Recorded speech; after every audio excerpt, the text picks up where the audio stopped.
Alright, alright, alright.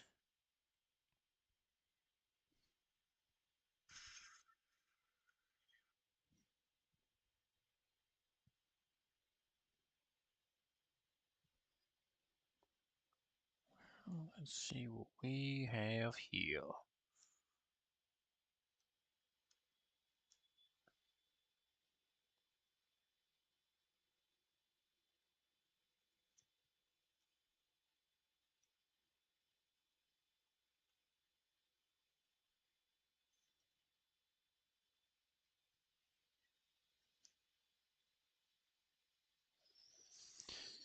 Alright, well, let's do a little flying. Let's see what we can do here today. Actually, maybe.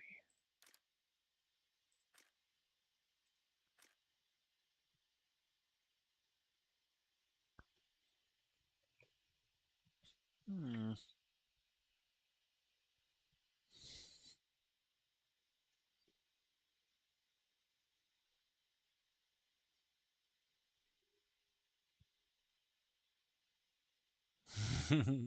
That thing's dangerous.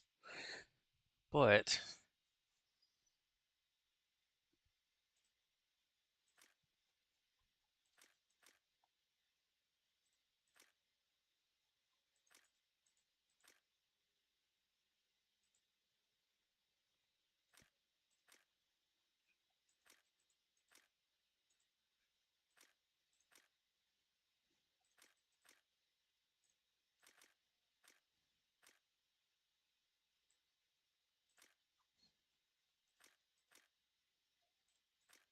hmm,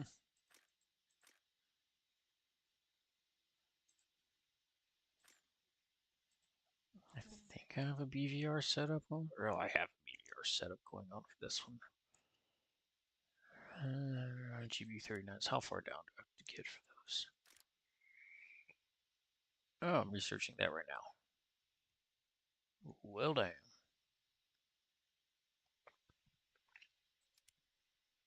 Oh, looks to me like I gotta do some sit, some. What do I want to do? Don't want to fly ploppers.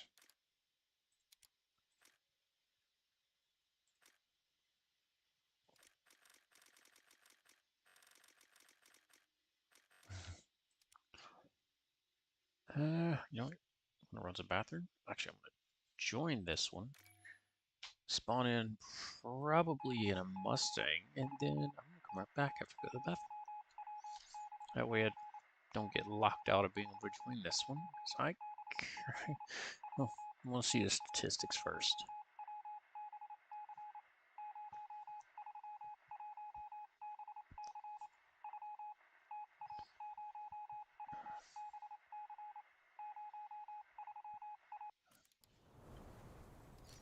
Let's see.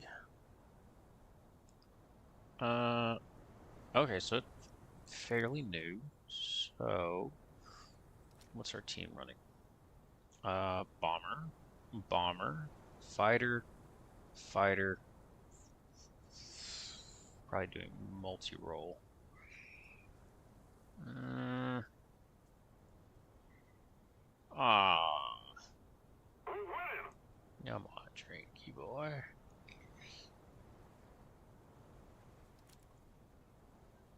Well, that one's being there. What do we have here? Destroy bombers D4, which is right here. Attacker C3, which is probably back. Convoy B5. So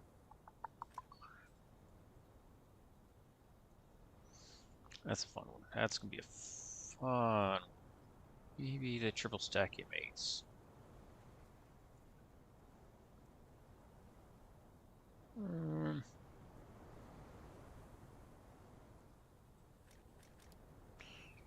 Take these inmates.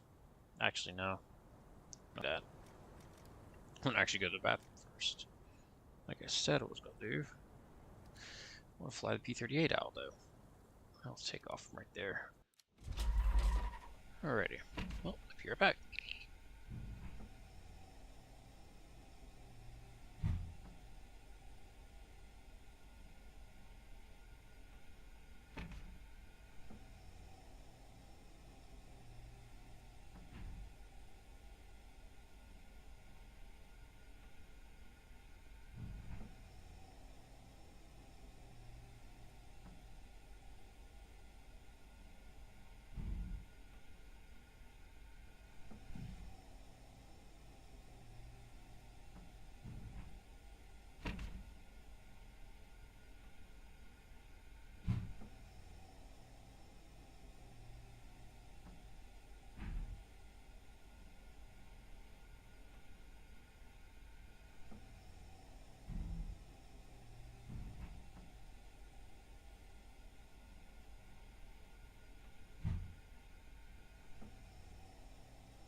Wow, no cockpit having man. That's funny.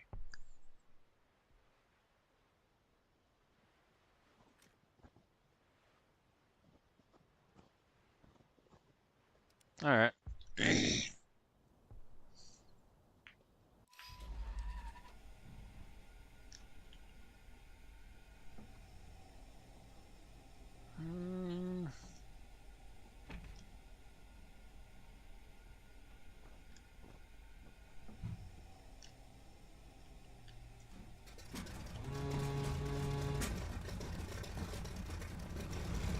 All right.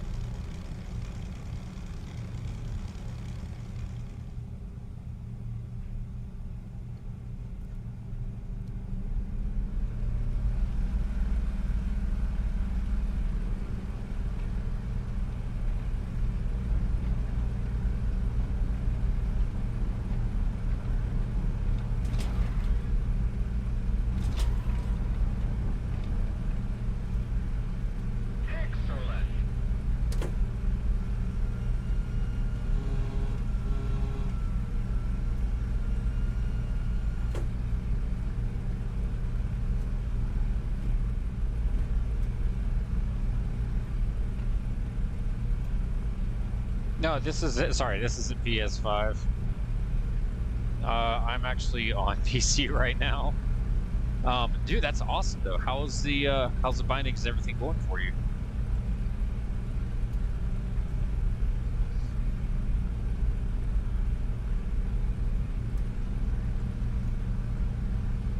I really hope everything is actually going smoothly for you with the bindings, man, because I definitely put in some good work with those and trying to make it as easy as possible.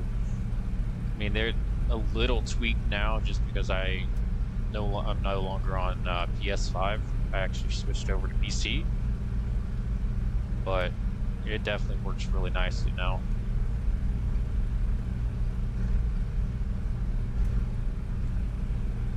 Definitely prime example is now I use head tracking instead of the stick for looking around.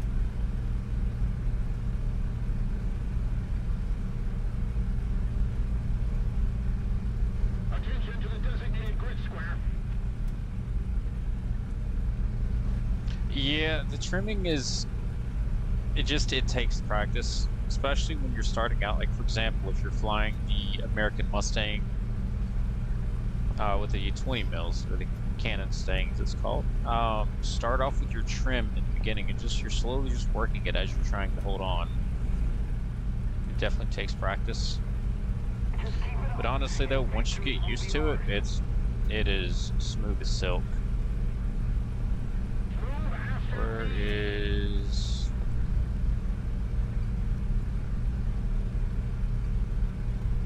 It definitely takes a lot of patience, so that's for sure. Is he...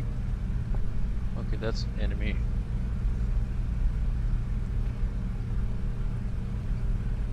Alright, time to get ready for a dogfight, hopefully.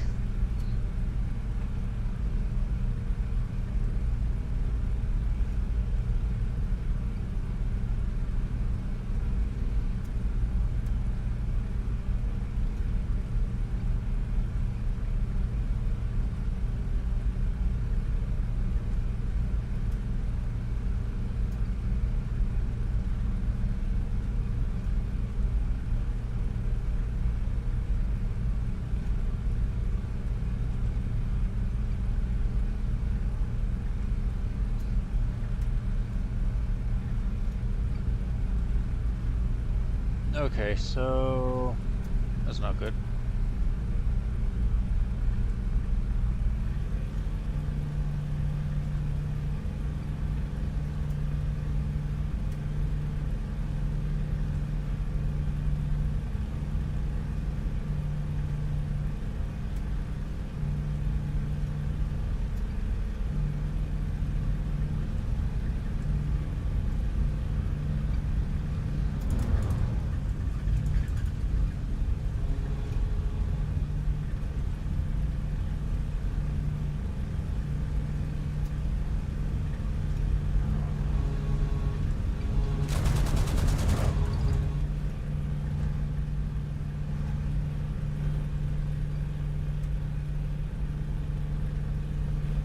He's not going to catch me in a straight line.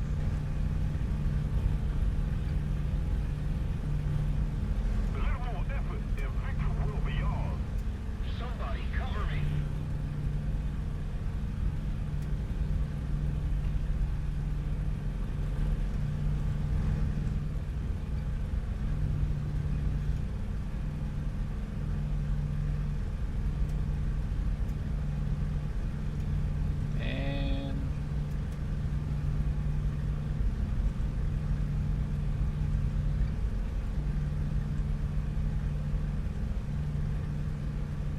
Need backup.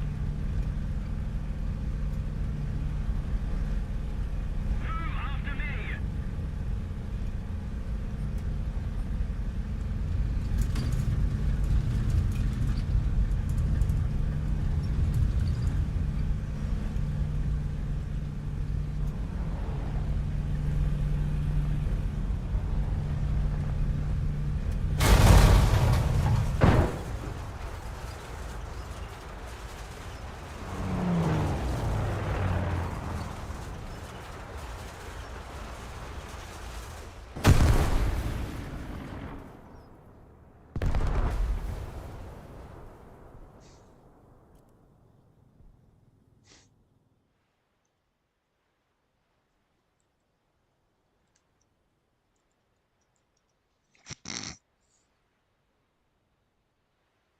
Um, Aiming.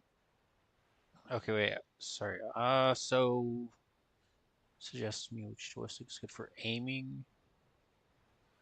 All right. So for like whenever you're in, you know what? One second. Let me just leave this one out. We'll work this together because this way I can give better explanation. So you're trying to get it to like where, for example, if you're flying the A10C or anything that has a Mavericks or GPS guided bombs or any of those, you can actually move that targeting slew, right? So like, for example, I'll use this for example. Yeah, I'll use A10 because that's a little bit easier. Because this way I can kind of explain it as I go. Honestly, I would say that the right thumbstick or right joystick is going to be easier for moving that. That way you keep your left stick for your movements, your roll, and your pitch. Because then it's, so for example, like right now, my roll left and right and pitch down and pitch up is on my left axis. Bam. But then whenever I go into this is all going to be on my right stick. So for example, then I can hit a button and be able to actually see where everything's at.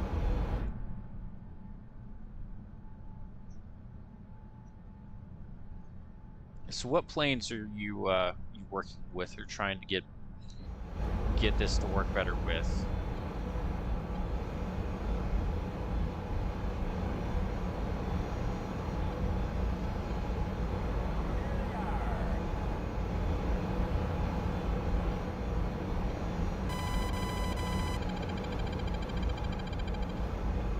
Now granted, now I'm adjusting it with my mouse at the moment.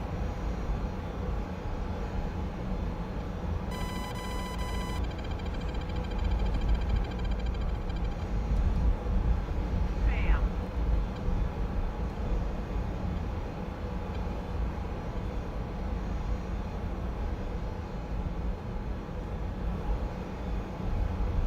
Bam. Bam. Okay, so you're in the second tier. Okay. I mean, so rank 2 being in like the 3.7s, 3.0s, roughly in that line. What country are you working? Or actually, what is a plane that you're working with that you want to get better understanding with? Any country, I this way I can kind of give you a little bit help, more personalized help. That way I get an idea of which one you're working with.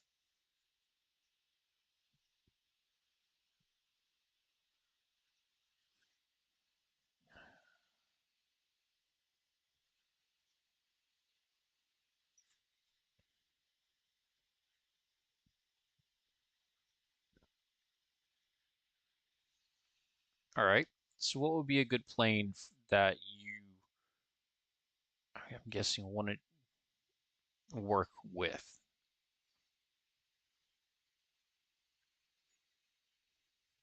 So within this line, like for example, which one are you currently working on? I can definitely say in this line, the ones you really, like, for example, the P-51 C-10 is an outstanding. Yeah, no problem at all. As well, the P-38s are very good, especially when you get used to using the energy because they're a bit heavier, but you can take that heaviness and actually turn it from energy into altitude, and they have very good engines.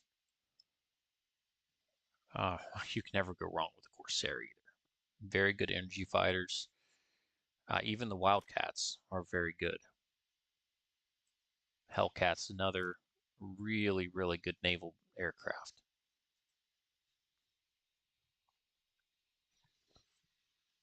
And you never can go wrong with a Buffalo.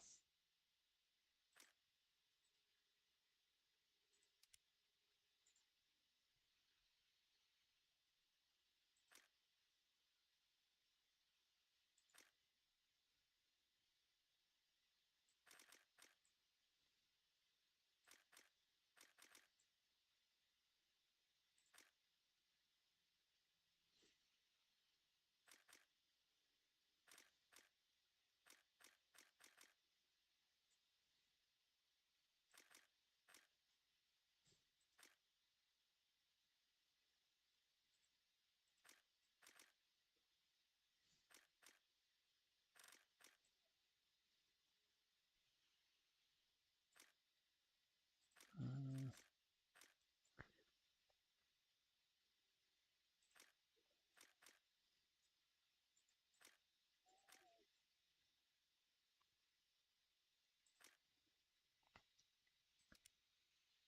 Ah, good choice. Good choice. She can be a little heavy, but it is a fantastic attack, fantastic fighter because it has very good speed capabilities. So, for starters, oh, you're all right, mate. You're all right. Family, family, and your children come before anything else. That's the way I always see it. All right, so P-51. For starters, if you haven't started with manual engine controls, I can actually work with you for that one. And that is the simplest and probably easiest.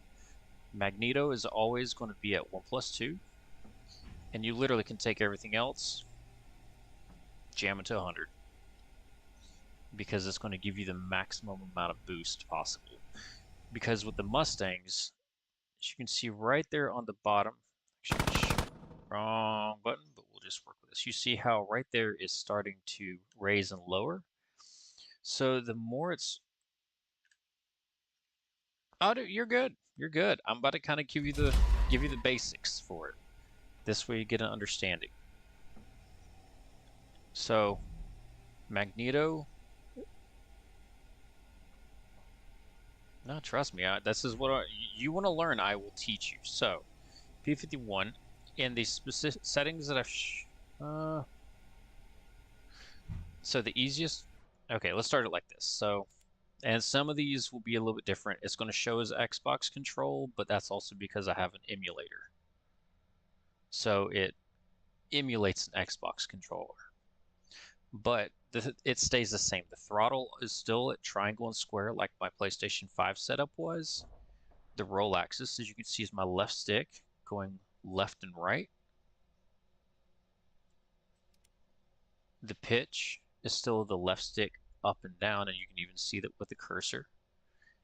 And I keep my non-linearity still at 1.3 just because it gives me that little bit of ease off. That way I'm not 100%, as you can definitely tell, like I hit right here with the physical, it's hitting there, but the logical is just a little bit off, which makes it a little bit easier, a little bit smoother. Yaw is still always L2 and R2. That way that I can well, ignore that. I can ease into it if I need to, or I can go full on. I'm gonna add that. Thrust vectoring, just not really worried about it. This one, definitely a big one is the right bumper and flaps down. Of course, R1 and square, flaps up R1 triangle. And then brake R1 and X. But what I was talking about before was the manual engine controls right here. So what this does is this allows you to get the maximum amount of power from your aircraft's engine. So that's L1, R1, and up on the D-pad, which means you can then toggle the engine control mode on. And for this plane, for example, does not have mixture, but it does have propeller pitch. And that's L1, R1, and square. Then oil and your oil radiator is X instead of A, and then circle instead of B, which will look like this.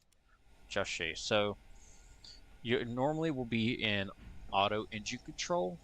So what you would do is just R1, L1, and up, which goes into manual engine control. Make sure that your magneto is 1+2, and you start with your prop pitch. You're going to see, you just take that. I have mine set to the right stick to be able to bring it up or bring it down. You can actually see the little lever inside the cockpit right here that's going forwards and backwards, which is your propeller pitch.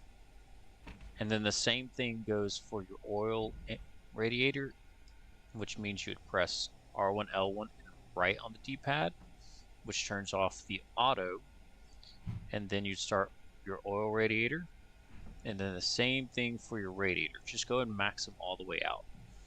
What that's going to do is allow you to get the most amount of air into your engine, because the P-51s have something that's called the Meredith effect, which means when engine goes through that, it actually acts as almost a booster, forcing the air out, giving it that little bit of boost to go faster. The next part is the fun part. Kick the engines over, and when you're taking off in sim, it's definitely very easy to go ahead and make sure your flaps are in takeoff. That way you get a little bit of extra lift getting into that takeoff. Another thing I could recommend is giving yourself some positive elevator and positive aileron trim instead of having to hold it down and to the right. That way it'll make it a little bit easier for takeoff. And the biggest and easiest one is you start giving it some throttle. You'll see that it starts moving.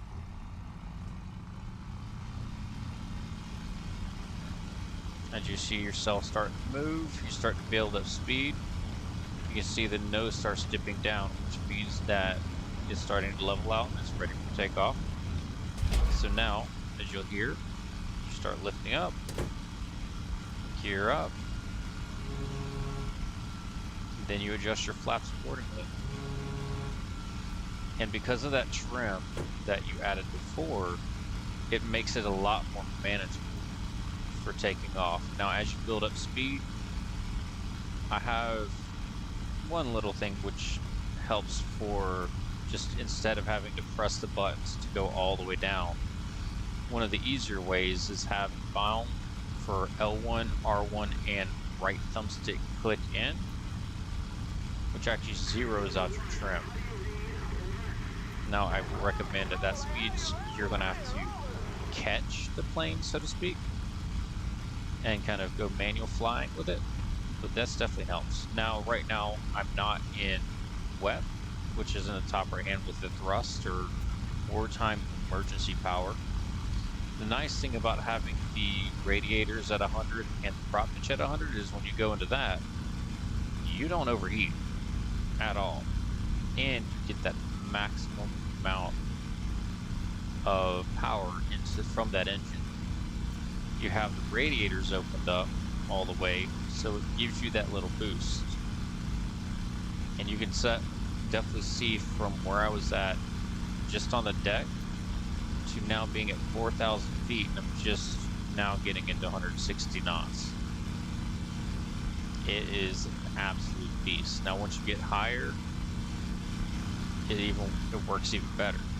Now, I will say the P-51 that has a 20mm cannons is not going to work as well as this above 10,000 feet or 3,000 meters because they have two different engines. Whereas that one, if I'm not mistaken, I could be wrong, has the Allison and this one has the Merlin, which means this one is going to perform better at higher altitudes. And the P-51 with the 20mm performs better around 8,000 and lower because it does not perform as well at higher altitudes. But as you can definitely tell, it's holding good speed. It has very good climb, and it didn't take very long to get up to 8,000 feet. The other nice thing about this is that it holds its speed very well. So even right now, for example, we're slowly gonna dive. We're gonna just level out a little bit. And as you can definitely see, I'm still gaining speed in practically level flight. That's the other thing about this. If you're ever fighting against Japanese planes, i.e., for example, would be any of the A6s, any of the Zeros, just run away, straight line. They will never be able to catch you at all. Now, Yaks, 109s, Fokker Wolves, those you definitely would have to be a little bit more careful with because they can catch you.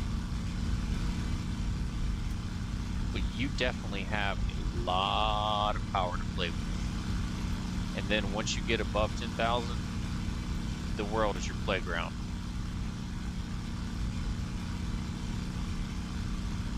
Was slightly in a climb. Right now, level flight, roughly.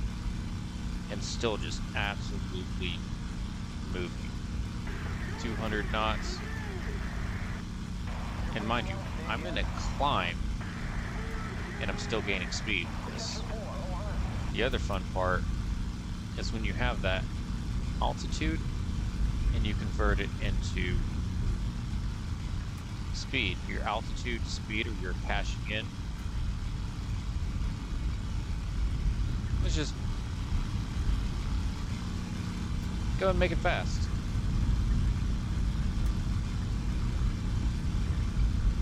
.440 knots, which is roughly over 800 kilometers. So you have immense amount of speed. And it didn't rip wings. Your plane didn't exit flight. Now granted, you're not going to be able to really get the same altitude as you were before the dive. You get close, like right now, resting right about 8,000. So it definitely does pretty well. As you can see, the entire time I've been in wet, and oil and water is still not overheating at all.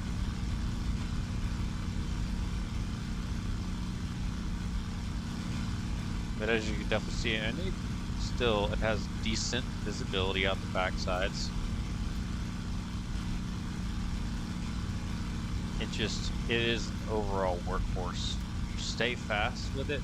The way to fly this is that is using your speed as your advantage, because you're faster than a lot of things at VR40. Only things that can really, 109s can pretty well keep up with you decently, but not completely. You are holding the trump card of speed, because you can hold that speed. Prime example right here. Almost level flight, 300 knots.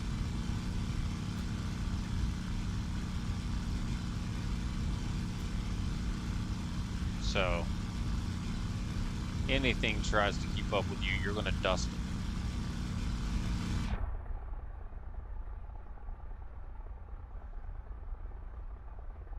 It helps a lot, man. It really does. As you can see, and the biggest key takeaway from this is, don't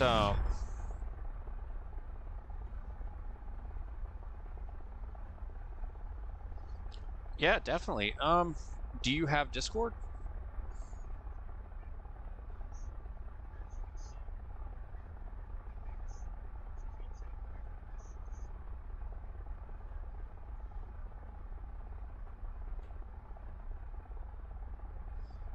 If I'm not mistaken, I think I do have my...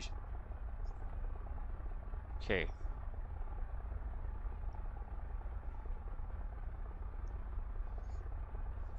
Okay, so... Alright. Do me a favor then. On the controls video that I made, just post in there with a comment. With your Discord, and what I'll do is I will actually just post in there, just ask me about my Discord. And actually, you know, 1 second. You gotta work this over.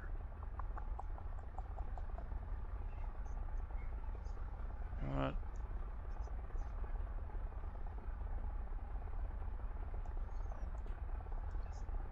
1 second. Let me see if I can. You know what? We'll do it from here. 1 second. I'm gonna add my Discord into the chat down there. Yeah, no, by all means. Any questions you ever have, definitely feel free to ask.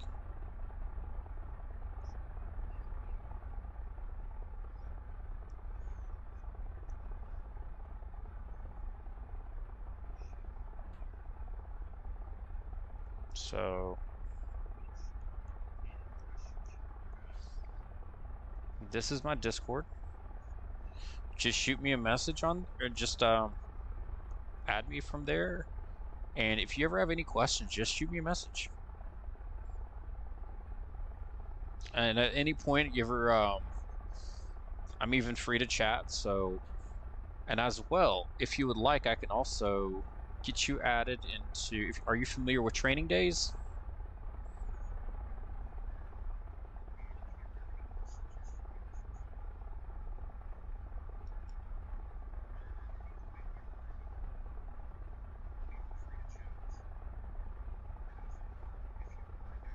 Because if you're familiar with training days, what I can also do is get you added into his server, and that way that you can even jump the into the voice chats if you're ever looking for people to fly with you. That way that you can always find some form of help if I'm not around.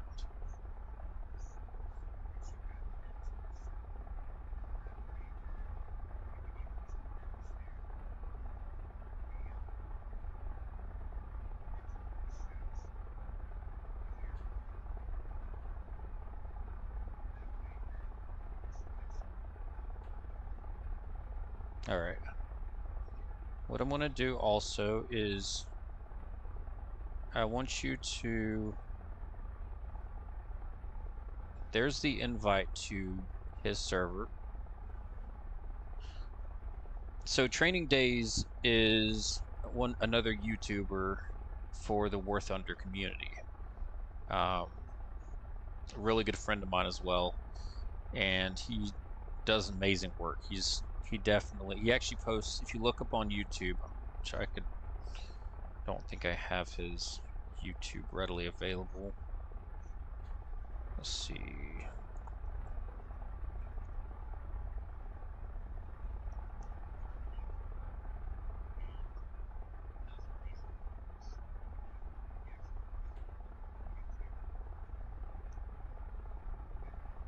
I'll send it to you through Discord.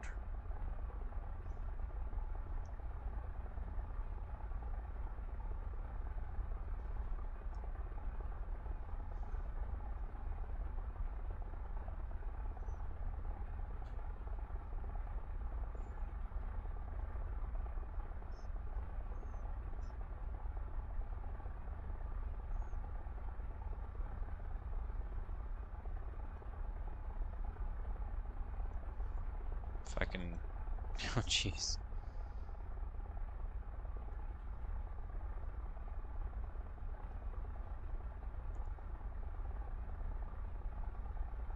Having a hard time with this.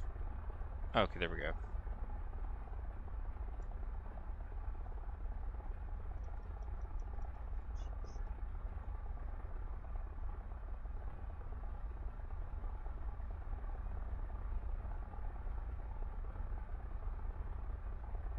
So that's training days. He's also another War Thunder guy like I was talking about. He's actually also part of the same squadron I am in through disc or through PlayStation. So that's another thing is that you get working and you get really good. Um, we can definitely possibly talk into getting once you get worked up and you get everything going, we can get you into a squadron and actually get you flying with some of us guys because a lot of really good guys. We train pretty regularly and we are very very capable. We can definitely get you up and running and moving really well.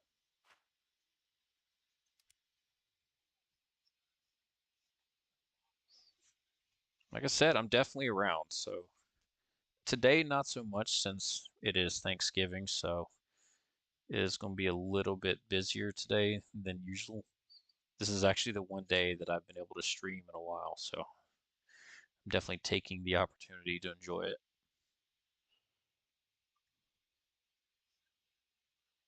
No, no, I wish. One of our, I think one one of ours, actually, the person who is the leader of our group, uh, Drake, he does actually fly planes. He actually owns a plane and he flies. But a lot of us are just a bunch of enthusiasts. We love flying. We love all things aircraft. We just enjoy it tremendously, and we also enjoy giving each other hell. But a lot of really good guys. And overall, you'll definitely meet a lot of good people in the War Thunder community. Um, bunch of honestly really top-notch people. I mean,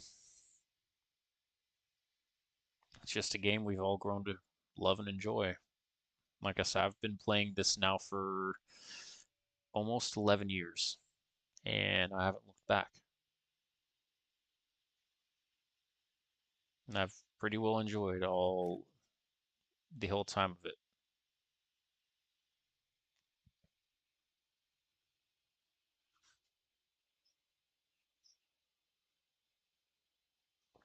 I feel you. You know what?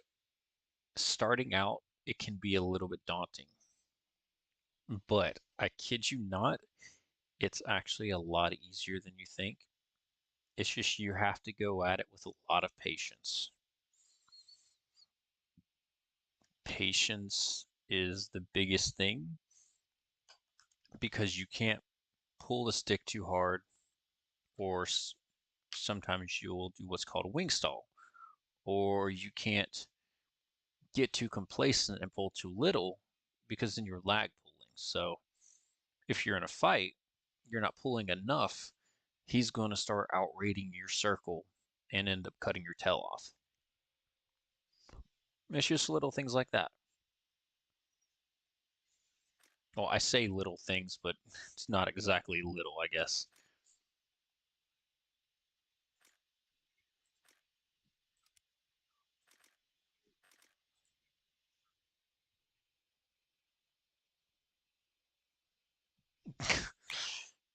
You know what? That it is, mate. That it is. It can it can definitely be quite the pain. But honestly though, once you get down with it, you'll be right at it in no time. It truly does. Truly do have a lot of fun with it. I mean, overall, it takes a lot of patience and it takes practice.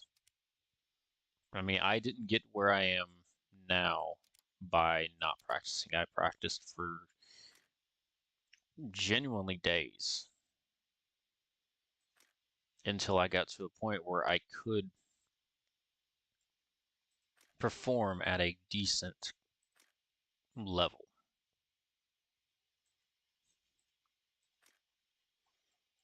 Just again, the word of the day, patience. Because if you get yourself too riled up, you're going to you're going to do things you don't want to do. If that makes sense.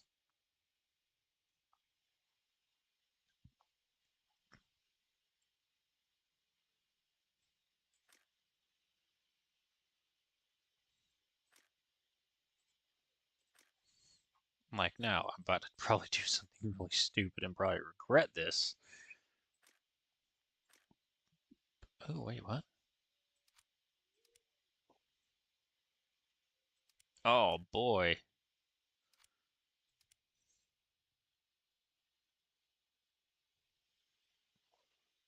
As in what regards? Starting as in what plane or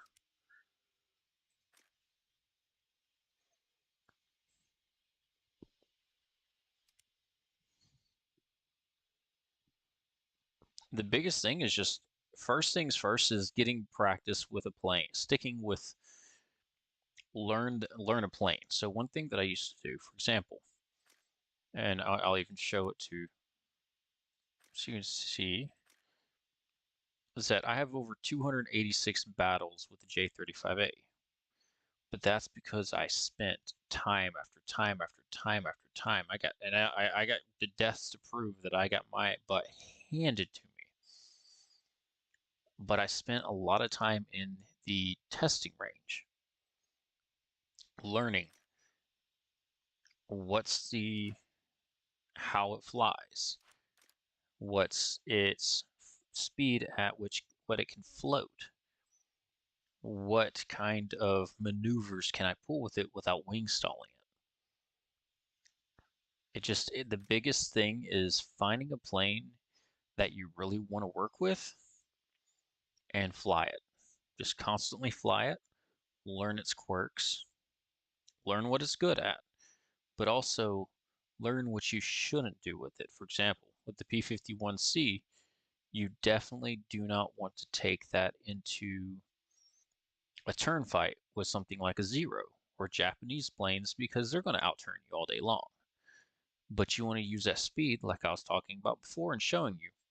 You want to use that speed to be able to extend away from them. And then as you extend, slowly start pitching upwards. They're going to start falling, but they're falling behind because they can't keep up with how fast the Mustang is. After that, you just loop over, right over them, go into a head-on, start getting your gun straight on them. One of two things are going to happen. They're going to be dumb and they're going to commit straight head-ons with you. If you're already shooting, you're going to have guns on first because you can get them to stall out right below you and they're going to be a sitting duck. Or they're going to break off, which means you just do the whole thing over again. They're going to break out of your path. You extend the same direction as you were traveling, and you just do the same thing over again, while slowly raising that ceiling as you're doing those loop overs until you're upwards of 10,000 feet, but you have that Zero stalled out right below you. He's practically falling out of the sky at that point.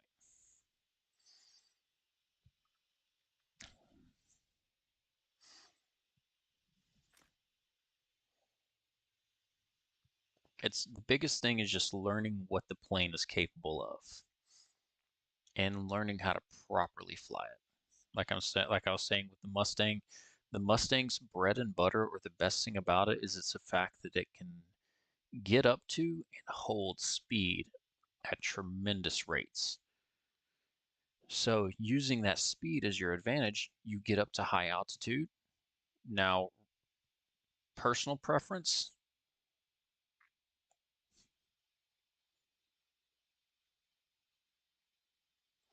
I mean, you can definitely join teams. Any of the. What do you mean, as in join what team? Good, good, good. So, actually, what I'll do is I'm going to go into here. So, what you'll do, I wonder if it shows up on my broadcast because I've got plenty of. Okay, I got your message. All right, so right here we have a couple different areas. Now, some of them you'll probably not see. For example, you'll probably won't see the 352nd because that's for the fighter squadron. Um, but any questions you ever have, you can pop into here. You can always go into the training center as well. But any questions you can willingly ask in here, and we have, as you can see, we have a lot of people in here that will definitely be able to answer any questions, even if I'm not around. I mean, actually, as of right now, I think so. For example, Ninja Toes, he still hasn't changed his name yet. So his name is actually Ninjato, which he also has a YouTube channel as well. But he's the person who I learned how to fly better from because I've been flying with the 352nd Fighter Squadron for about 2 years, and he's the one who really sharpened me up and got me to where I am today. Training Days is another really good one. He's the actual owner and owner of this Discord. There's a lot of other really good people in here they're very very good people to ask any questions about or from.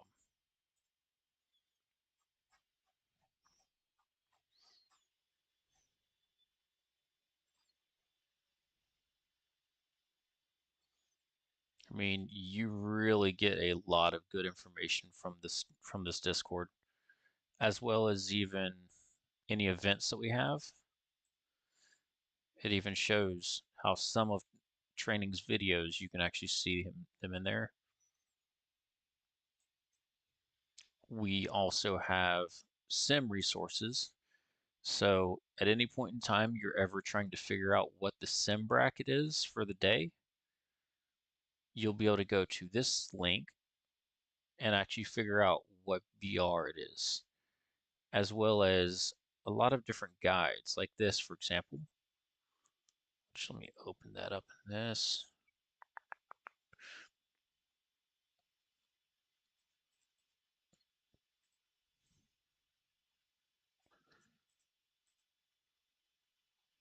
Which has a little comprehensive guide. So you can definitely see the different countries and how which ones will work with what, where you should really work down with. I think I may have, maybe I need to pull that back a little bit. Okay, that actually works. So it shows your little comprehensive guide all the way through on what really works with what. For example, this is where you really get to see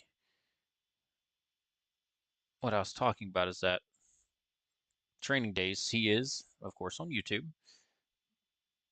This is his personal thing, but it really does show, like, for example, in rank one, most aircraft don't have trim. So it's not exactly user-friendly flying rank one in sim, nor is there really a lot of matches in it. But once you get into rank two, like where you're at right now, trim becomes available. Your forward visibility does improve a lot, and your weaponry definitely becomes rewarding. More player counts because more people fly typically in rank 2 and rank 3. And there's a lot of new players in rank 2, so you get that kind of safe space where you can learn different tactics and how you can work with your planes. Then rank 3, which amazing player counts. For example, in rank 3, which I want to say is actually right now where roughly where I have stuff set in there, I can go into battle, look at lists, and move that out. 3747 right now. If I do that right there, you have, for example, some of your better maps for rank 3. Tunisia is really good. Rura can be a little bit longer, and Sicily as well can be a little bit longer, but those are good ones. But Tunisia is always a practically instant action map, which is really good, especially if you want to get right into it. But as far as rank 2, it has a lot of really good planes to begin with. Being for one, the B-51C-10, which is like I was telling you before, is fantastic.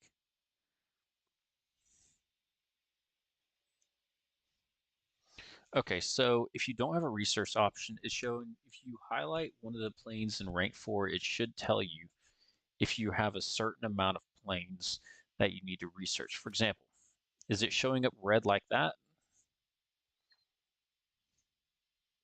Because if it's showing up red like that, if you hover over one, it'll show you that rank, whichever rank you're in, is locked, and you need to purchase X amount of vehicles to progress into that rank.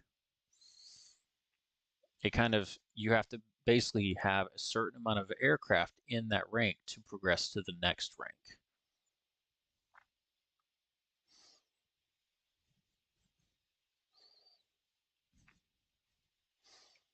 Because Gaijin be like that sometimes. Which can sometimes be frustrating. For example, my predicament right now.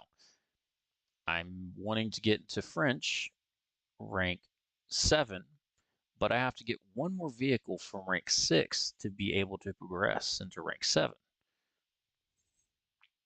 which sometimes does get a little frustrating. But another recommendation is if you ever look into certain,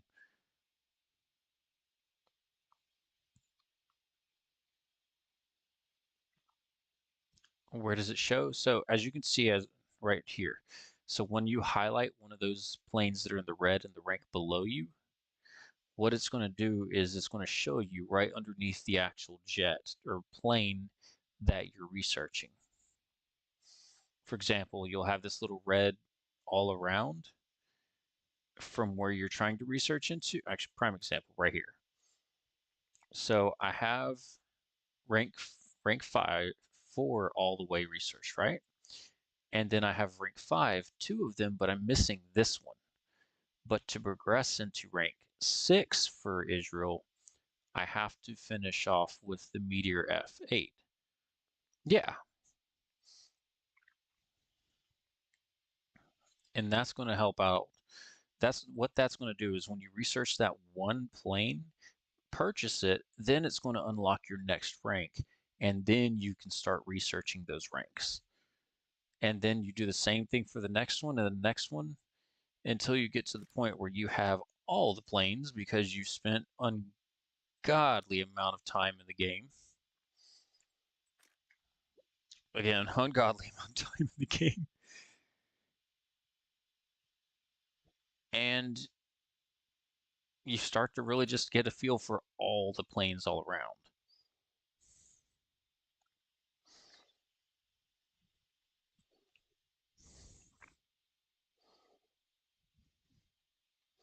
And I mean, there's other people. For example, there's people that have much more time than I do. Like a friend of mine, Rage, he's got over 115 days in a fighter, 31 days in an attacker. So he's got plenty of time in the game where that he's researched well into the different trees to the points of him having, for example, his one of his two of his favorite planes, the Tomcats, being his highest kill planes.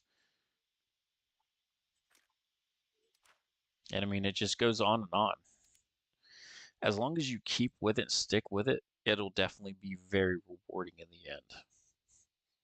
and you can really progress really far with it.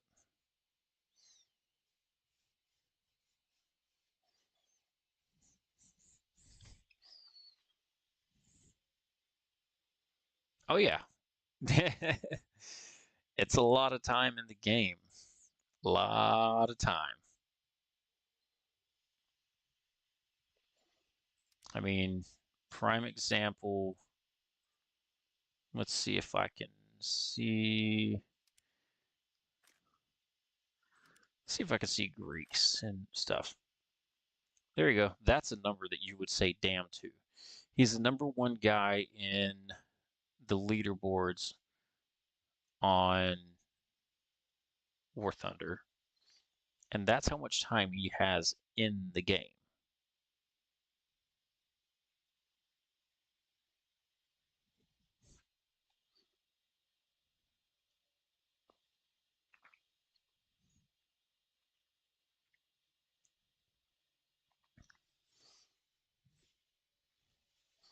That's a lot of time in the game. That puts my little 48 days to shame.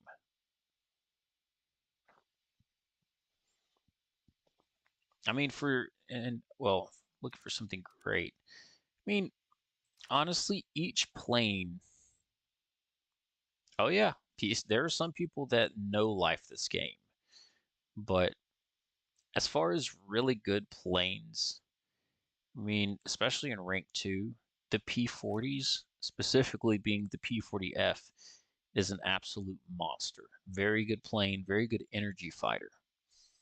Which there's a difference between energy fighters, your boom and zoomers, and then planes that are going to be more of like your turn fighters, like Zero. A lot of Japanese, specifically Zeros, like the A6 series planes, are turn fighters, whereas your P51s are technically more considered energy fighters slash boom and zoomers because they carry such speed. Or you have planes like the F4U Corsairs, which are very fantastic. They are absolutely fantastic energy fighters.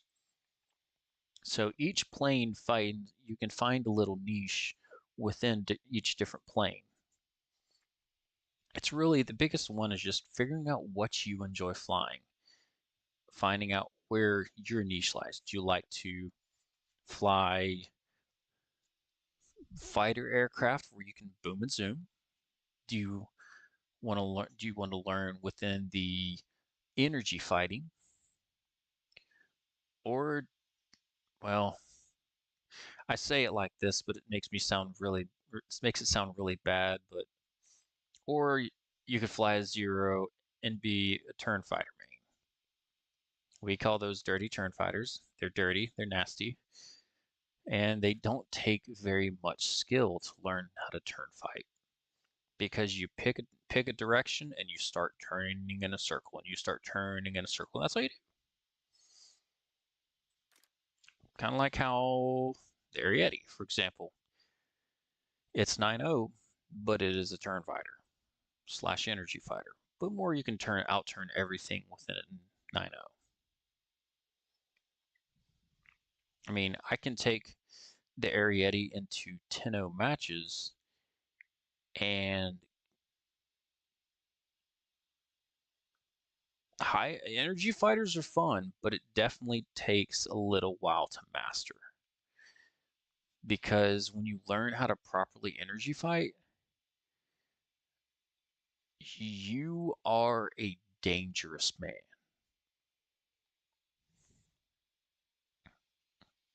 Oh, this Ariete is extremely dangerous. Um, it can outpull. I can have missiles launched at me at 10-0 and outpull them without. And this does not have any flares, so I don't need countermeasures. I can pull outside of their turning abilities for most missiles of that BR.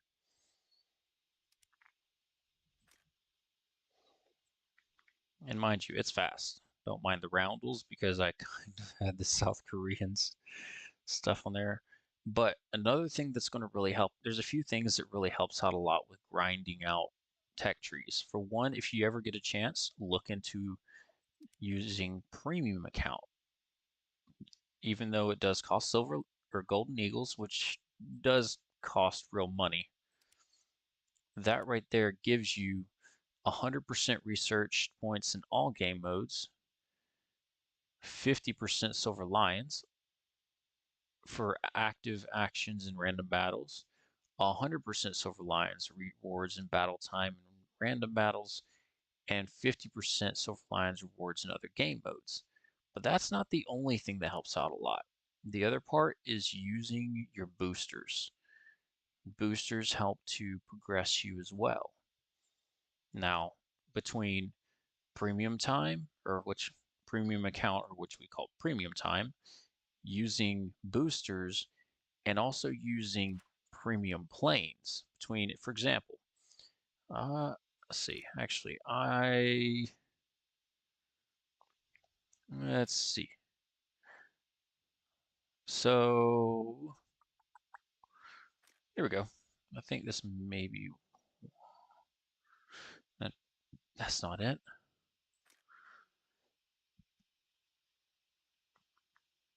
I think this is when I was flying the Ariete. So, prime example right here. This is when I was flying the Ariete. I only got 2 kills with this, and I came out of the match with 130,000 silver lions, 30,000 research points, which I didn't die a single time, so the only respawn that I got. So that's the unfortunate part. Yes, the only way to get premium planes is to pay real money, which we're not going to talk about that one because I've spent way too much money on this game. Way, way, way too much. But I will recommend that if you're ever looking at getting a really good plane to learn and to grind your ways through, I would not recommend going all the way up into the higher tiers. I would only recommend those once you really get a solid platform. For example, you start getting into jets, you get more of an understanding, because then you get into different things. For example, for this, you get missiles, and then you can get JDAMs, or you can get JDAMs, you can get Mavericks, which are air-to-ground missiles, and your air-to-air missiles, or you get rockets, you get incendiary bombs, paveways, which are laser-guided bombs, your JDAMs are GPS guided, your dumb drop bombs, which are these. So there's a lot of different stuff that you can do. And that right there could definitely be extremely confusing when you just start out. So that's why I recommend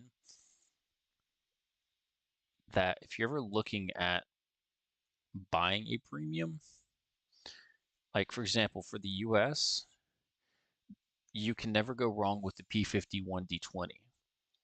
It is a fantastic, I mean, absolutely amazing aircraft to start with.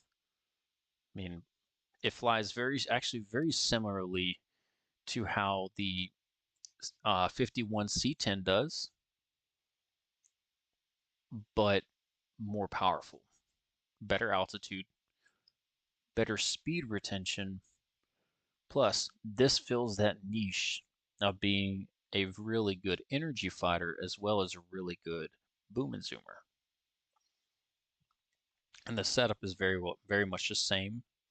The prop pitch, the radiators, both radiator and oil radiator, all the way at 100, and just start trucking, and you'll be going fast. Um, Other planes that are really good in the energy fighting, P-47s are really good, and people will probably be like, "Oh, they're heavy, they're fat." Don't listen to them. Albeit they are heavy, they are fat, but they are fast, and if you use the flaps correctly, you can energy fight You can keep in an energy fight even with Italian planes, but it's all about the correct usage.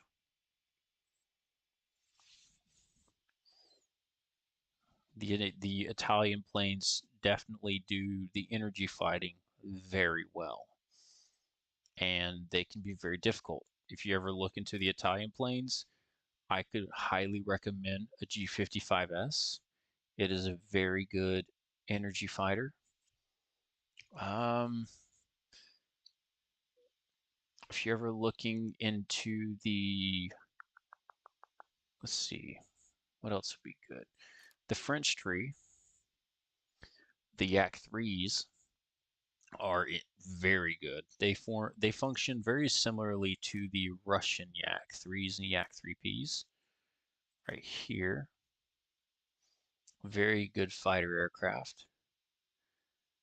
Um, and even on the tech trees, for example, with Israel, P-51 D-20s, the Chinese even have them with the D-20s as well as the P-51K model, which are both very good P-51s. US has all sorts of P-51s from the C-10 to the Cannon Stang, which is this one, the D-5, the D-20, like I was telling you about before, as well as the D-30 and the Twin Mustang. So there's a lot of different options on which route you want to take in War Thunder. And you can definitely go a long way with them. That's for sure. Because they work very well.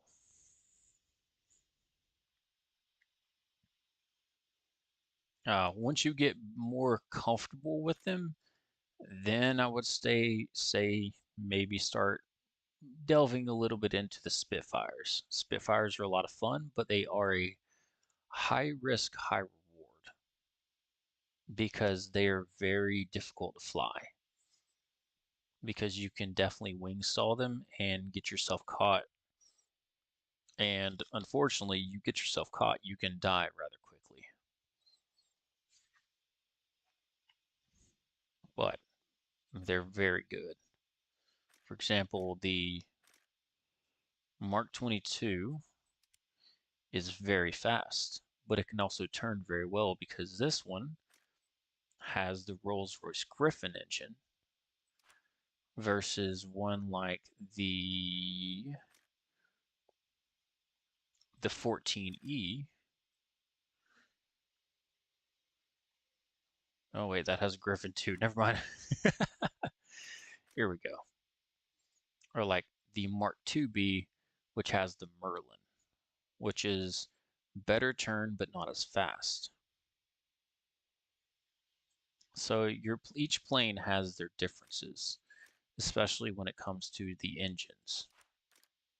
It's like, for example, if I were to do this right here, we'll do that one right here. Nope, wrong one. So now P-51C-10 has the Packard V1650-7 engine, which is water cooled, whereas the P-51 Mustang, Cannon Mustang, has an Allison, and then this one has the same Packard as the C model, except this one is 1490 max power with 1630 takeoff.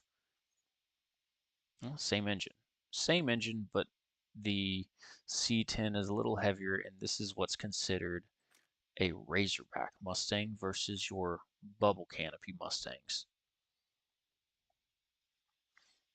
And then this right here is another consideration of your Razorback, just like how the British have the Mustang Mark 1. Oh, no, there it is right there. Mark 1A, which is the same thing as the American P-51 Cannon Mustang. And you can actually see has that same Allison.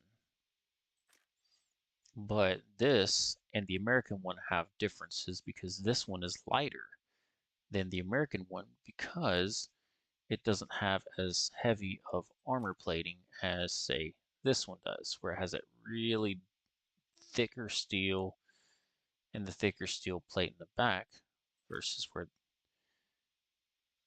much smaller steel and a much smaller one right in the front. So each plane is going to have their different quirks.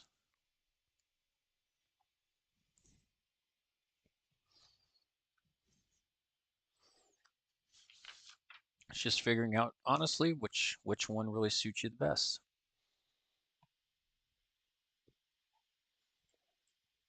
And there's something crazy like the MB5, which it's a Griffin engine, but it's just a different monster altogether because it has a what's called a contra-rotating prop where the front part rotates one way. For example, if you're looking at it from the front piece, these three spines right here rotate clockwise, but the rear ones rotate counterclockwise. This is like the mixture of a Spitfire and a Mustang, which acts a lot different than, say, your standard P50, your standard Mustang Mark 1A or P51 Cannon Stang.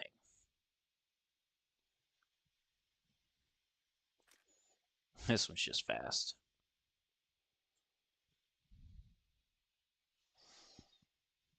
So it definitely seems like a lot whenever it's put out.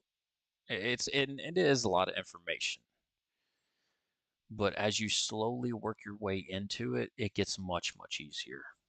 As well as when you learn how to fly, for example, when you learn how to fly one plane, a lot of that knowledge actually carries over to other planes.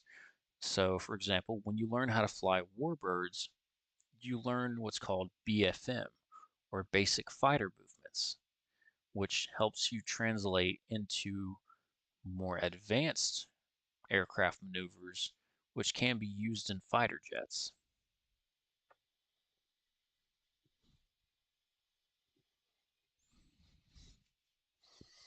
So it's definitely it's a lot, but it really works very well.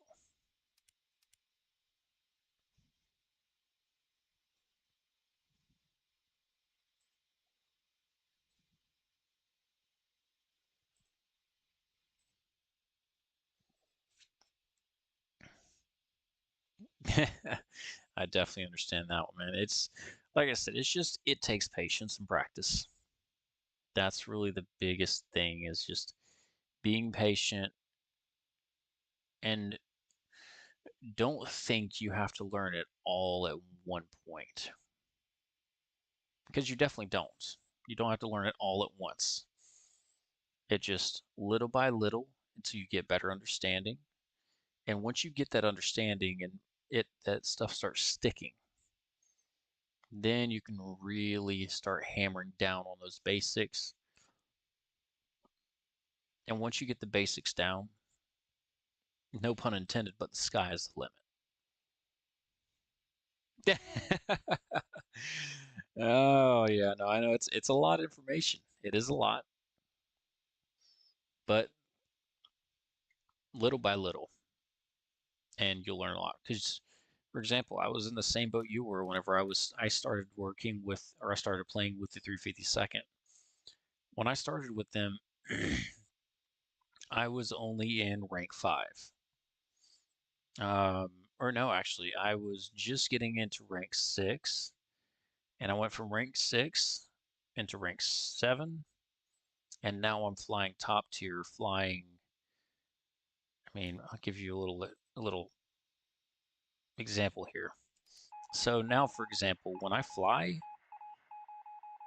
for biggest example would be like the F-16s. I don't use the numbers on the left side or on the HUD. I typically now fly without that on. Um, so to give the best example, that's off. Typically, when I'm flying an F-16, this is how I fly it. So, for one, let's see. So there's no numbers at all. I have a HMD, which is really nice. Then on the wings, you can see the big ones that have the white tips. Those are AMRAAMs. Then the ones on the wing tips are the AIM-9Ms, which are Sidewinders. And here, the top left right there is the RWR, which I'm pointing at now. And on the left is my radar, which I can move that around. I can raise and lower the elevation of it as well. So now, for that, I can see right there, for example, right where the crosshair is pointing, there's an enemy. So I just know that I can do that, and now I have him marked. So right off takeoff, I can take an AMRAAM, it locks, and I know that that's going towards him, and that's going towards the second one. And you can clearly see them both going towards him. And that one's just off of me seeing it, knowing where they're at on the radar. 9 o'clock below. Yes, I know that the SPA is right there. But those AMRAAMs are moving to the targets. There's one. There's two. 9 o'clock high.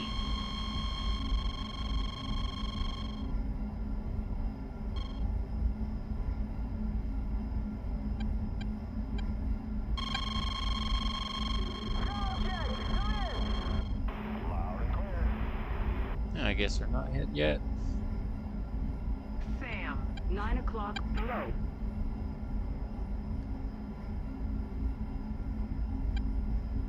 Oh, I forgot. I know what I did wrong, or what I haven't done yet.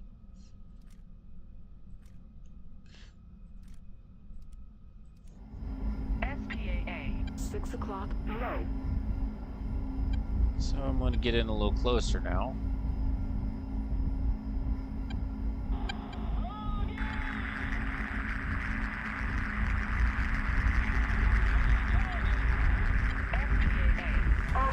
Overgy, block.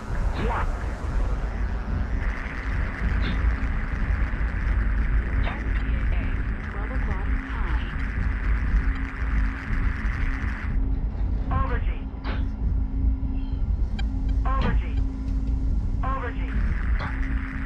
block.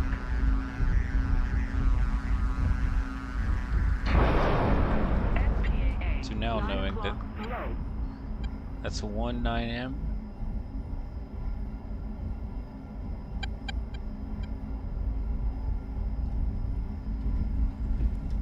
There's one.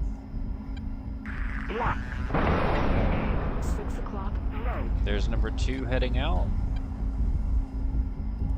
And there it is. And I can tell just by this how fast I'm going on the left side. I'm going 525 knots, currently at 7,000 feet. 3 o'clock high. Or I can look at this down here, as well as right on the instrument panel itself in front. I can also see at which heading. So on the top side is what's called the heading. SPAA. The left side is your speed. Right side is your altitude. You can see right there how the RWR, which is your radar warning receiver, is showing that I have SPAA about 5 o'clock. And then, of course, the radar cross-section right here. And then the map. So it's a lot of different things. And even still, I can drop my fuel tank, which I was carrying. You saw right inside, right there, the fuel tank is right there. So I know how much fuel I have. Overgy.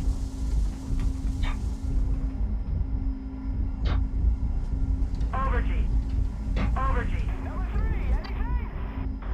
Sam, 12 o'clock high. So there's a lot of difference to it.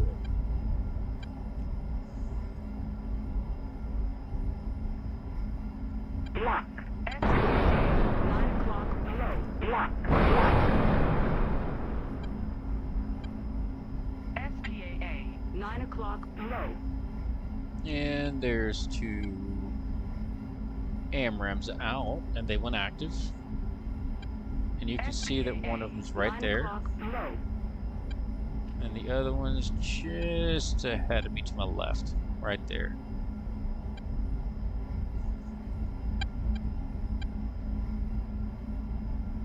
And that's that one right there. It should be. You can see actually right there, he's still on the mark for that AMRAM.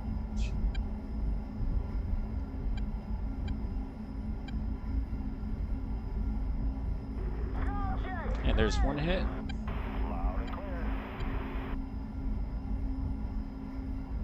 We do the same thing for this one. Now, granted, now I'm out of missiles, so this is where it changes a little bit.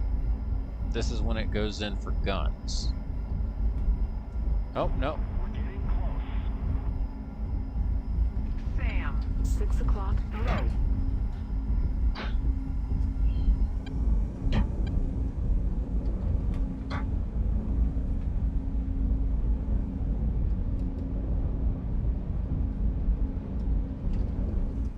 You can see that little dot right inside there, then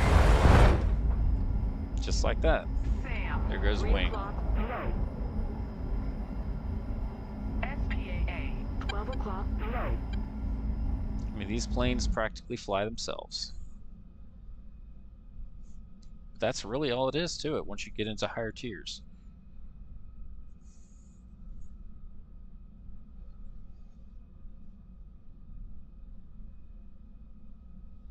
Between learning when you can fire a missile, I mean, you can definitely learn a lot. It's just little by little. It goes a long way.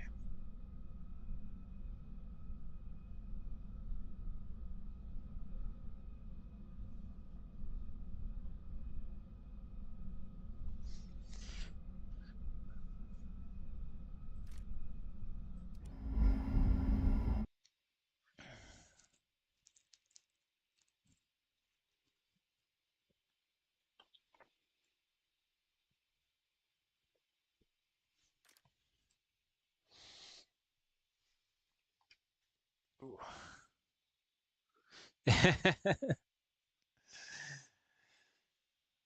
Yeah, it definitely gives a good explanation and really shows how it all works together. And each one of them work differently within each other. Yeah, it's definitely something else.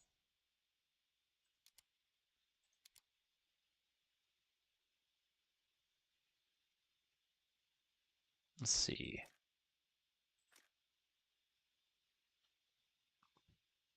So right now it's 9010.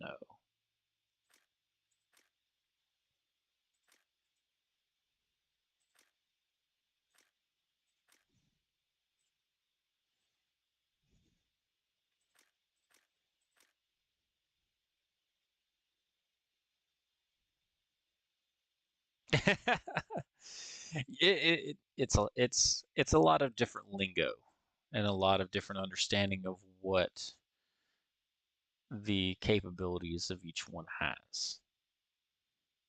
Um, but again, once you get more used to it, you get learning what works in what situation, how to utilize the missile systems and everything else. It honestly, it really becomes second nature to a point of true ease.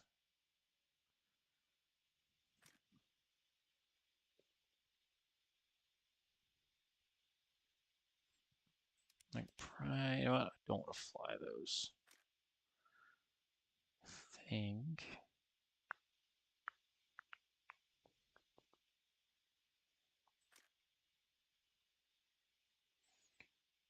You know what?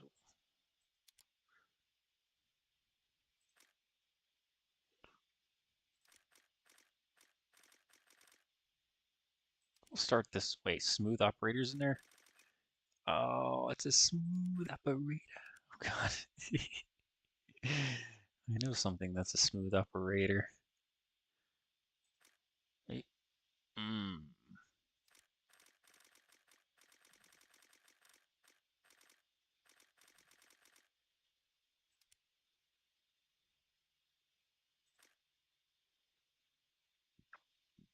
You know what? Let's see. We'll see if this one's a good match.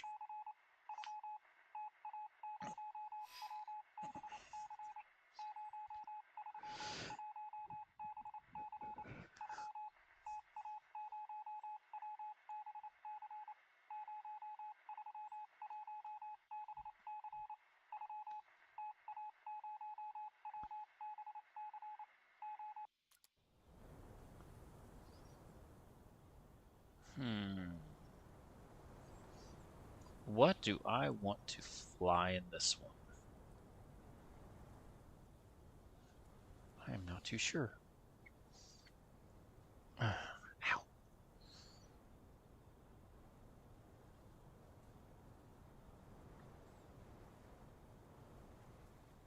Oh, that's exactly. So I don't play Air Realistic or Air Arcade. I typically only play Air Sim or Ground Sim.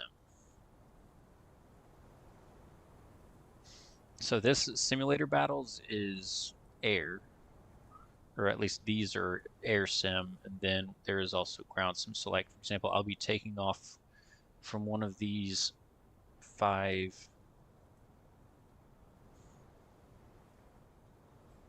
All right. And we'll take off from here.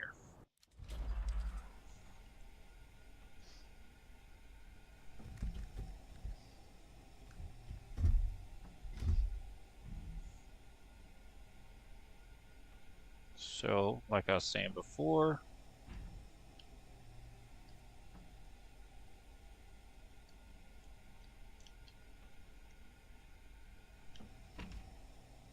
all those up. Now for this, because I do like to be a little bit more... you know what? Actually, I'll be fine.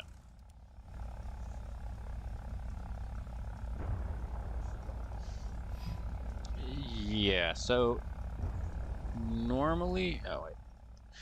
So normally in Air Sim, I'll show you, you usually would have this. So you have the top left, which has your numbers on it. And then, of course, on the bottom left-hand corner, you'll usually see if you get damaged, you see the damage done, just like how in Air Realistic. But me personally, I prefer to fly minimal, which takes those numbers and makes me rely on the actual numbers in the plane. For example, right there is the miles per hour.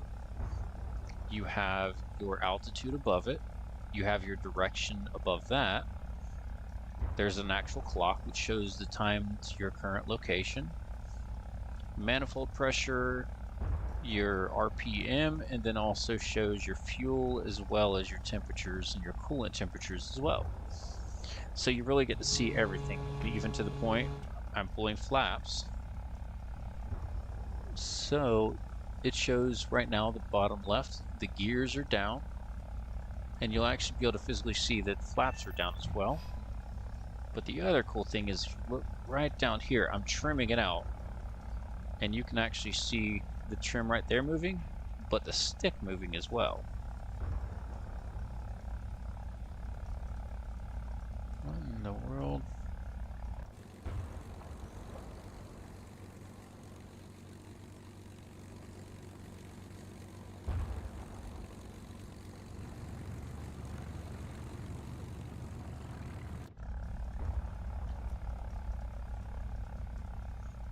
Alright, let's get airborne.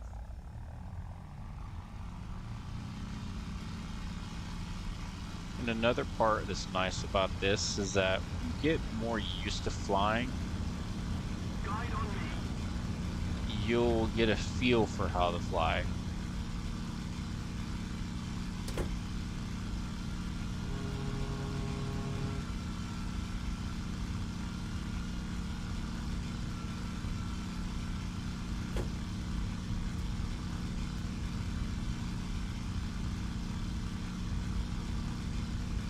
then you'll start working on, your feeling, how it feels to fly in certain other situations.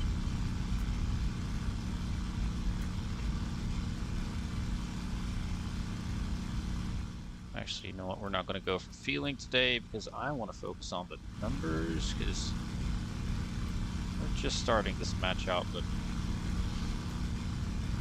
you're seeing I'm already holding that speed like I was talking about, and I'm climbing right now.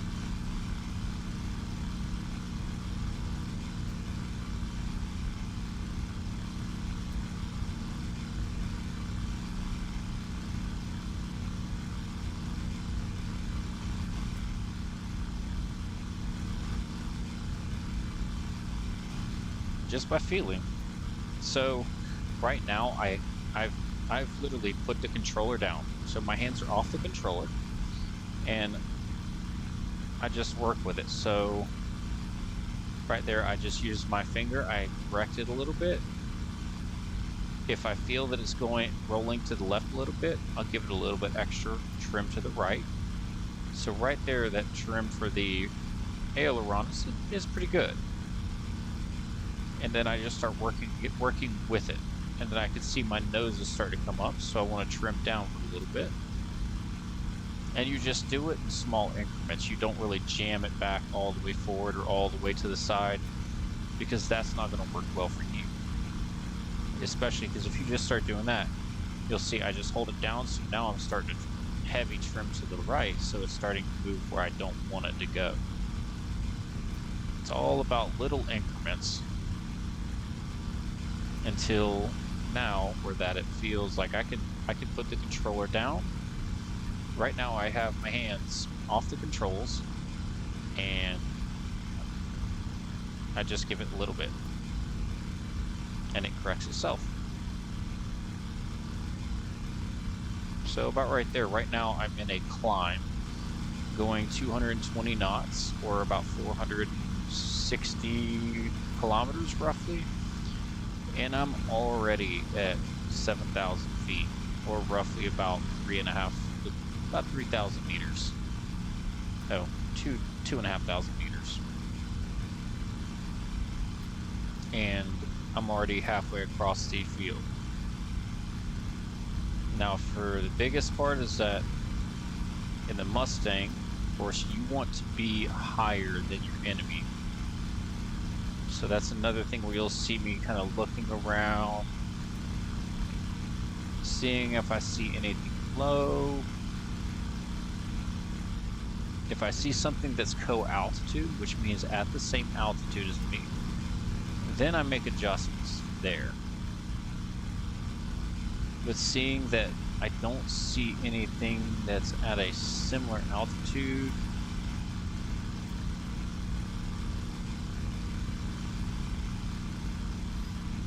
they all look to be lower. Now, especially now. Move that mouse out of the way.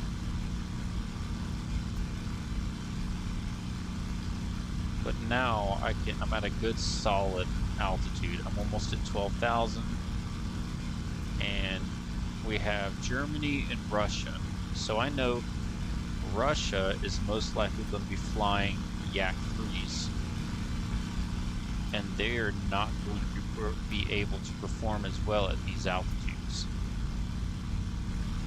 Now, Germany, on the other hand, they can. They are very good at high altitudes. So I see that that guy is on a Ur-2, which is a bomber. So I know he's not going to be much of an issue. And honestly, he may actually just quit the lobby. I wouldn't be surprised.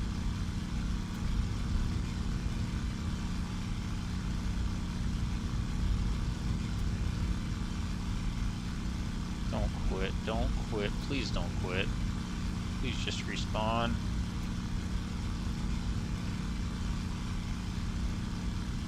I shouldn't worry about it.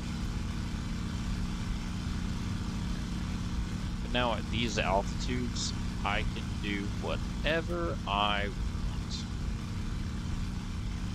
And there's not much of a thing that anybody can really do. because I'm the highest one in the lobby. I'm holding very good speed. There's nothing behind me. And at that point,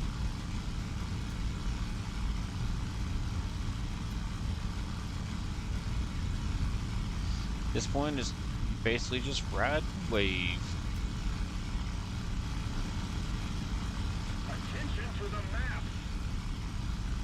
On me.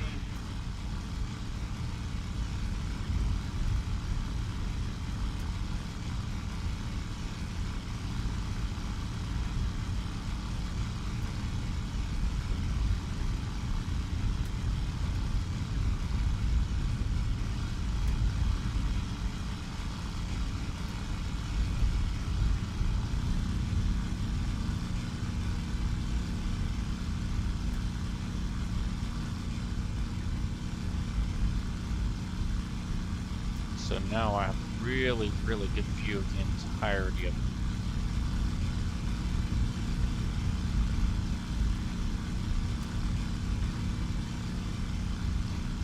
I can tell I'm in a good area. Again, another thing you do every once in a while, just check your six. Make sure nothing is in trail, not trailing you.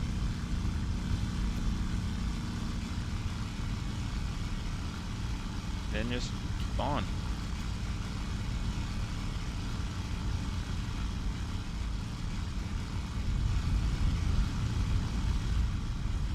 And honestly, the biggest thing is have fun.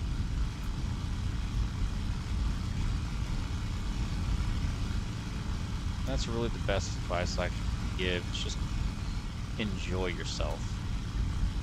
Because at the end of the day, it's just a game. I had a friend of mine that used to think that this was as close to real life as he could get, but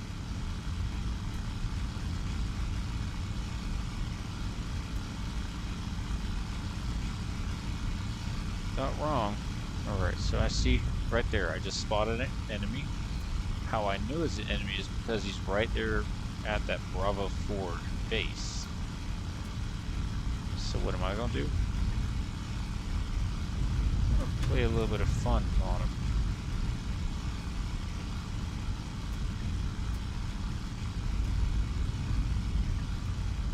I'm going to cut hard right.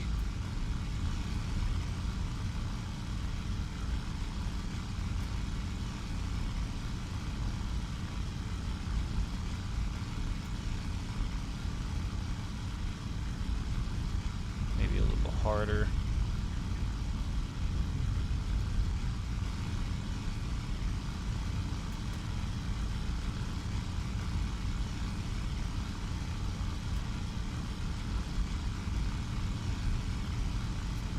I'm just gonna watch.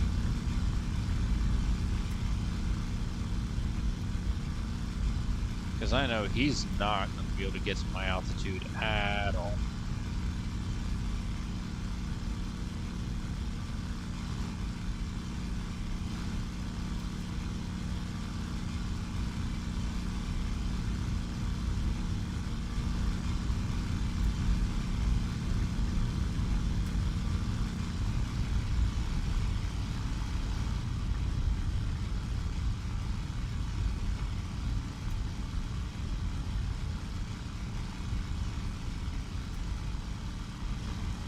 Attention to the map. Move after me.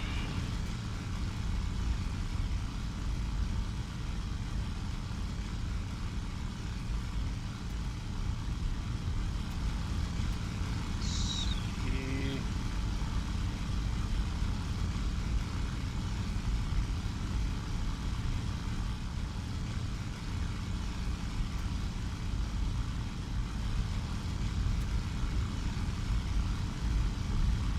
There he is.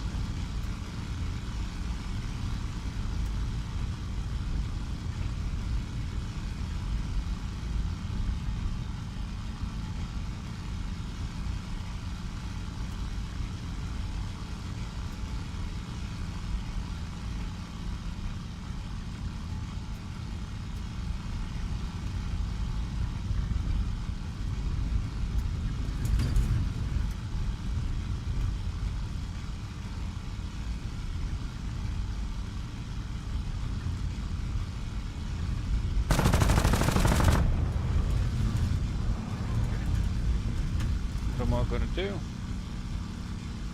I'm just going to extend. I know where he's at. There's no use in me trying to sit there and play with the bomber when he is right there. Alright. I get a sufficient amount of distance away. And I attack again.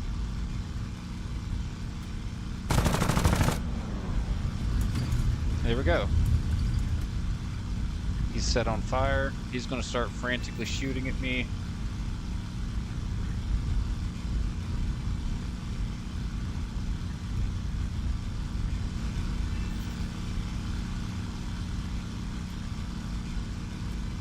And that is a fuselage fire, so he's not putting that out.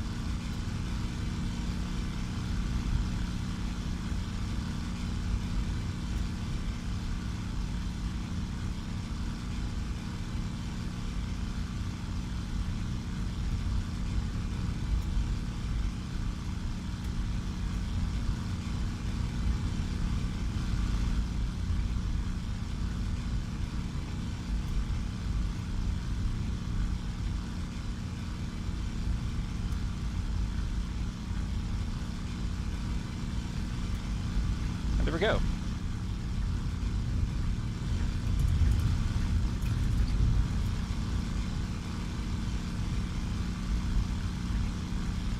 And that's one enemy down. Got another one right there.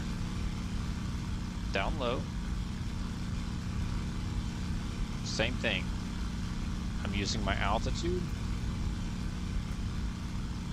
I'm also making sure that I mark my location for my teammates. That way they can see if that's a friendly.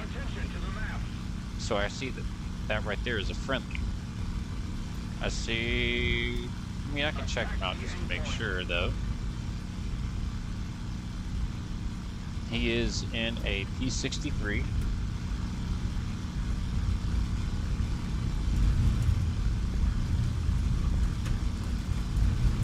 Looks like one, but I'm gonna just make absolutely sure.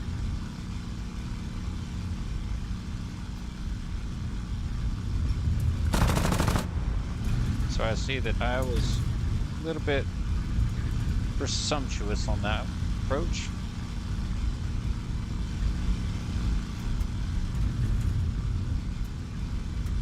So what do?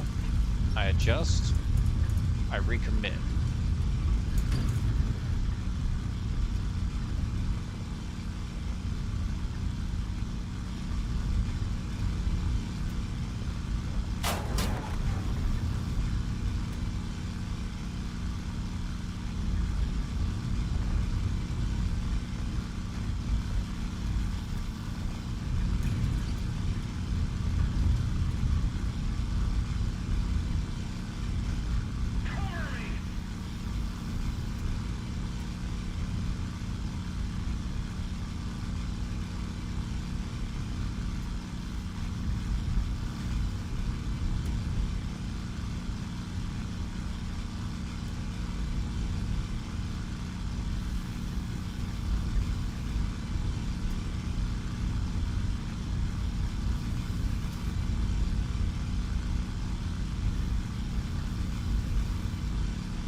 The other thing I was talking about, staying fast, learning how to evade.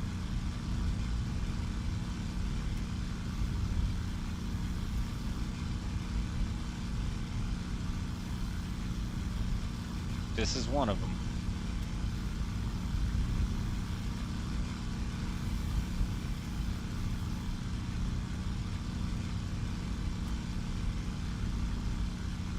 Cover me.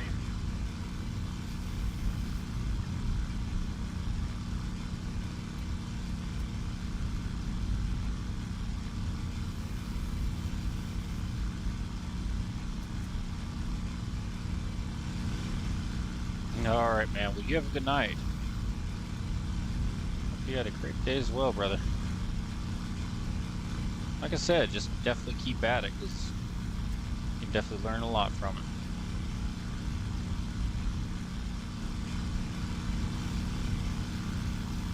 Yeah, no problem at all, man. Like I said, always around if you ever need a hand.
Yeah, definitely, man.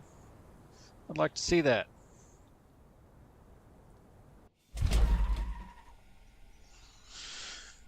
Whew.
Okay.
Miami's getting closer to victory.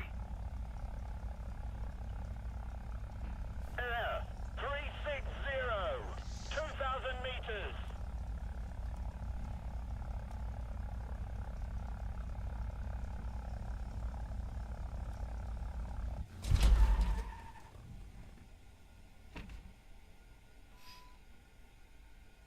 Meh.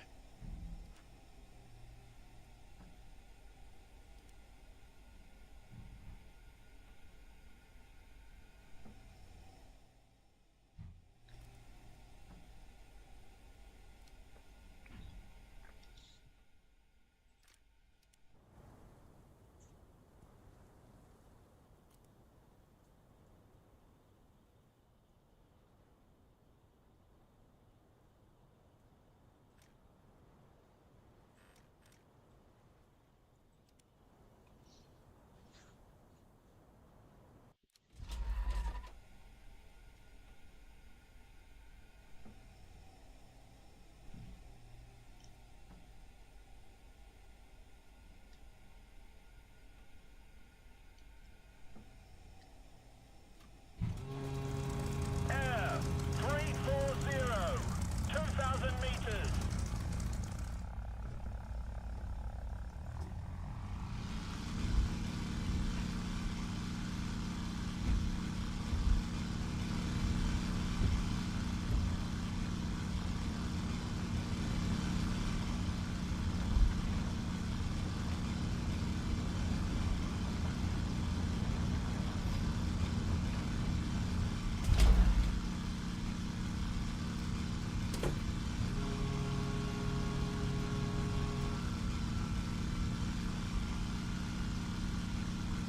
If we don't do something fast, the enemy will win.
Excuse me.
That's too funny.